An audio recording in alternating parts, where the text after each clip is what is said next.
राधे राधे, जय श्री कृष्ण। महाभारत के हर पात्र के जीवन में कोई ना कोई गूढ़ रहस्य और जीवन का संदेश छिपा है। ऐसा ही एक रहस्य है द्रौपदी के 5 पतियों का। क्या आपने कभी सोचा है कि एक नारी जो उस समय की सबसे योग्य और सुंदर स्त्री मानी जाती थी, वह कैसे 5 पतियों की पत्नी बनी? इसके पीछे सिर्फ सामाजिक परिस्थितियां ही नहीं, बल्कि कई दिव्य और आध्यात्मिक कारण थे।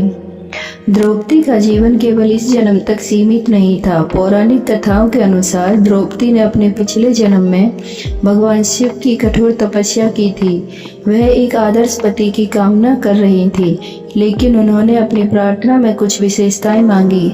एक ऐसा पति जो धर्म के मार्ग पर अड़िग हो, दूसरा जो अतुलनीय बलशाली हो, तीसरा जो वीरता और शौर्य में सबसे आगे हो, चौथा जो सुंदर और धैर्यवान हो, और पांचवा जो अत्यंत बुद्धिमान हो। भगवान शिव उनकी तपस्या से प्रसन्न हुए और वरदान दिया, तुम्हारी यह इच्छा पूरी होगी, परंतु अगले जन्म में। शिव के इस वरदान का यह अर्थ था कि उनकी एक ही इच्छा 5 भागों में विभाजित होगी और उन्हें 5 पतियों का संग मिलेगा। इस जन्म में द्रौपदी का जन्म राजा द्रुपद के घर एक यज्ञ की अग्नि से हुआ। वह अपने जन्म से ही अद्वितीय थी, न केवल अपनी सुंदरता के कारण बल्कि अपनी दिव्यता के लिए भी।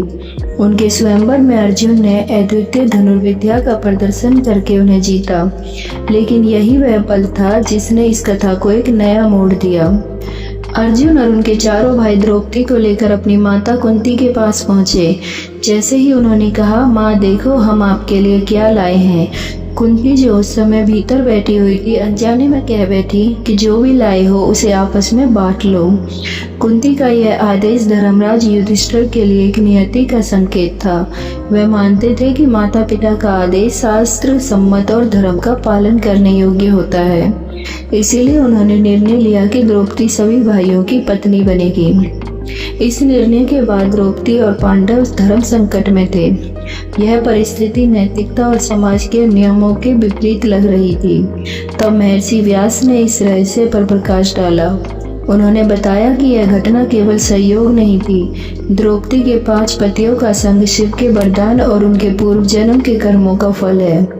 महर्षि ने यह भी कहा कि 5 पांडव उनके अलग अलग गुणों का प्रतिनिधित्व करते हैं।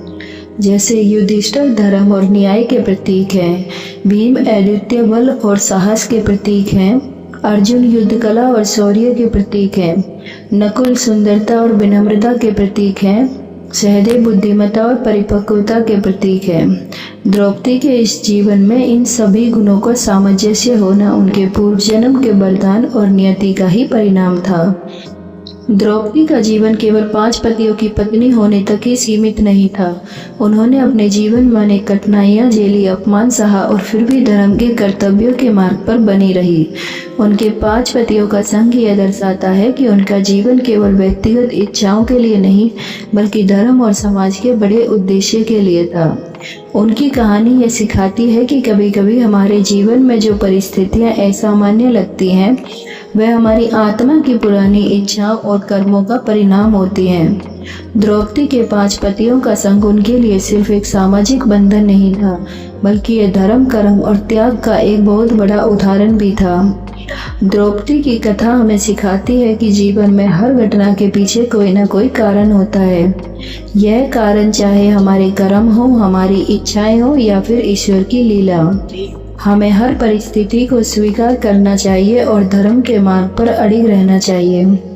द्रौपदी का त्याग, साहस और धैर्य हर युग की नारी के लिए प्रेरणा है। उनका जीवन हमें बताता है कि चाहे परिस्थितियां कितनी भी जटिल क्यों न हों, यदि हम धर्म और कर्तव्य के मार्ग पर चलें तो अंत में हमारी ही विजय होगी। जय श्री कृष्ण। राधे राधे।